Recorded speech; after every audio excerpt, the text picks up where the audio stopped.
kendinle barışık olmanın şaşırtıcı hikayelerine birlikte dalalım ve kendi kendini kabul yolunu bulabilecek miyiz görelim. Kendinizle barışık olmak, tatmin edici bir yaşam sürdürmenin kritik bir yönüdür. İlişkilerimizi, kariyerimizi ve genel refahımızı inşa ettiğimiz temeldir. Yine de birçoğumuz bununla mücadele ediyoruz. Bu hikayelerin ortaya çıkışını izlerken, açık fikirli olmanızı ve kendi kendini kabul deneyimlerinizi düşünmeye hazır olmanızı istiyorum. Belki de duyacağınız mücadelelerden veya zaferlerden bazılarına kendinizi yakın hissedeceksiniz.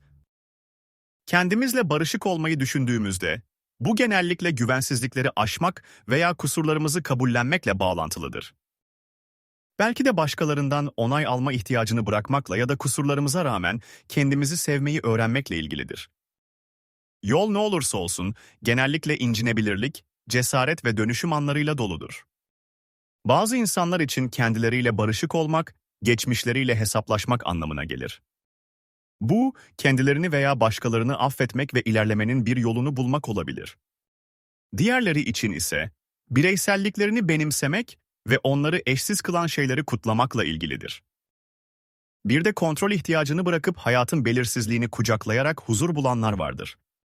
Bu hikayelere dalarken, dikkatinizi baştan sona devam eden ortak temalara vermenizi istiyorum. Bu bireylerin birçoğunun kendilerine karşı nazik olarak veya onları destekleyen ve yüreklendiren insanlarla çevrili olarak huzur bulduğunu fark edebilirsiniz.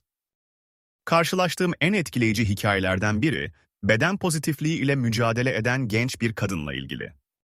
Kendisini yeterince iyi hissetmiyordu, toplumun güzellik standartlarına uymadığını düşünüyordu. Ancak bir gün farklı bir yaklaşım benimsemeye karar verdi. Kendine şefkat göstermeye başladı ve kusurlarına odaklanmak yerine güçlü yönlerini kutlamaya başladı. Sosyal medyada ilham verici mesajlar paylaşmaya başladı ve kısa sürede onu destekleyen ve teşvik eden benzer düşünceli insanlardan oluşan bir topluluk oluşturdu. Peki, bu hikayelerden çıkarılan dersleri kendi hayatımıza nasıl uygulayabiliriz? Temel çıkarımlardan biri, kendine şefkat göstermenin önemidir.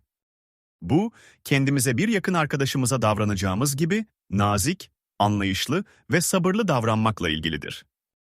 Kusurlarımızı kabul etmek ve onlar yüzünden kendimizi suçlamak yerine onlardan öğrenmeyi seçmekle ilgilidir. İnsanların kendilerini kabul etmeye çalışırken karşılaştıkları en büyük zorluklardan biri olumsuz iç sestir. Bu, bize yeterince iyi olmadığımızı, değersiz olduğumuzu söyleyen sürekli bir eleştirmendir. Ancak şu var, bu eleştirmen her zaman haklı değildir. Hatta çoğu zaman tamamen yanılıyor. Peki, bu konuda ne yapabiliriz?